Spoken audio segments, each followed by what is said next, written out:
The first day of the week deception. Satan decided to go still farther.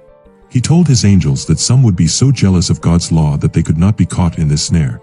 The 10 commandments were so plain that many would believe that they were still binding, and therefore he must seek to corrupt only one of the commandments. He then led on his representatives to attempt to change the fourth, or Sabbath, commandment, thus altering the only one of the 10 which brings to view the true God, the maker of the heavens and the earth. Satan presented before them the glorious resurrection of Jesus, and told them that by his rising on the first day of the week, he changed the Sabbath from the seventh to the first day of the week. And very early in the morning the first day of the week, they came unto the sepulchre at the rising of the sun. Mark 16 verse 2. God sovereignly chose one day in 7. He could have chosen 7 days out of 7, but he chose 1 in 7.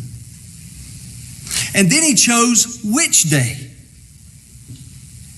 And what causes such a stir is the fact that because it is moral positive, God changed the day.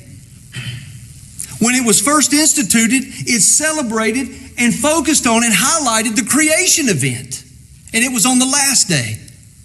But after redemption was accomplished, God changes the day to celebrate and highlight the recreation in Christ. And so a lot of people would look at that law and go, well, it's ceremonial, we just throw it out.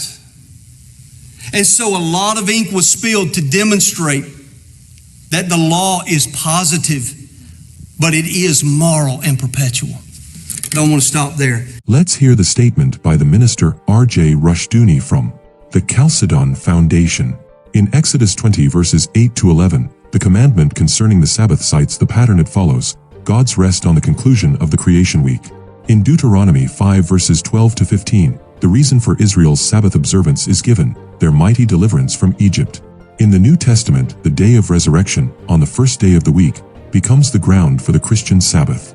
This points ahead to the conquest of the world for Christ in terms of the Great Commission, Matthew 28 verses 18 to 20. We observe the Sabbath best as we extend Christ's kingdom and dominion.